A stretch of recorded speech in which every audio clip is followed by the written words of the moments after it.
outono começa oficialmente no dia 20 de março, às 13 horas e 15 minutos no horário de Brasília, e vai até o dia 21 de junho.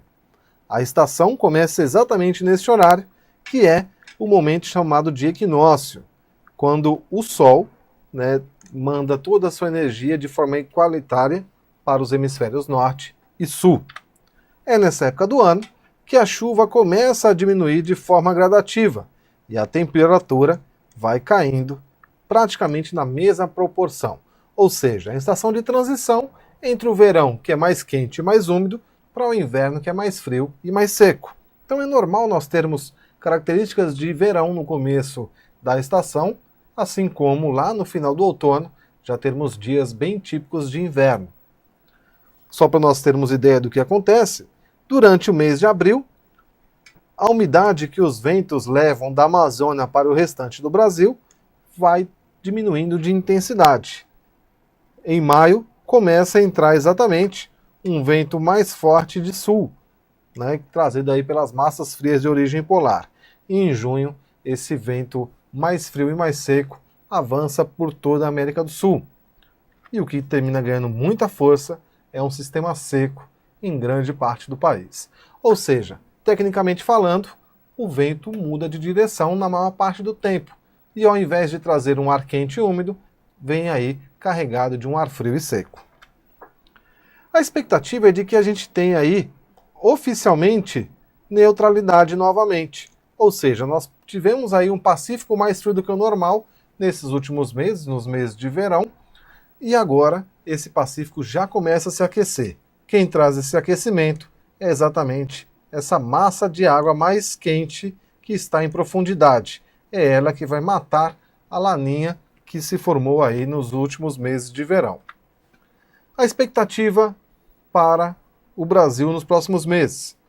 Nós teremos uma redução de chuva, ou seja, uma situação completamente normal para a época do ano.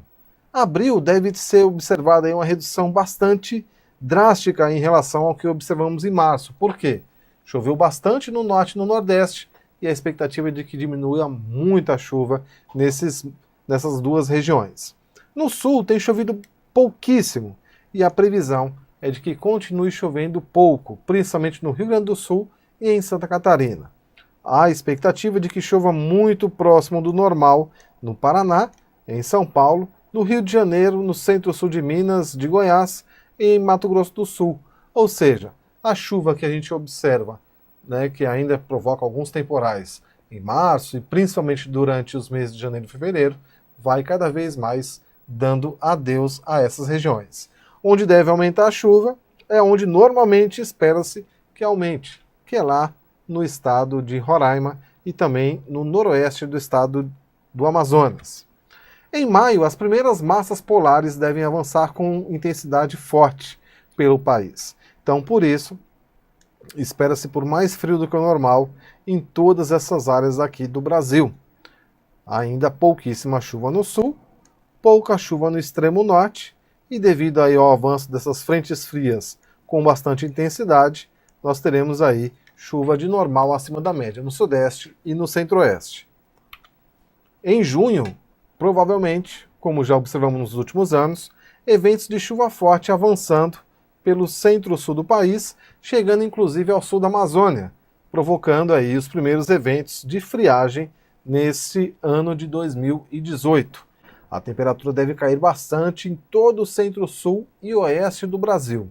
Onde vai fazer mais calor do que o normal é exatamente lá no nordeste e também em algumas áreas do norte, por causa da falta de chuva normal nessa época do ano, especialmente na faixa leste nordestina, ou seja, a expectativa de pouca chuva para grande parte aí do norte e nordeste.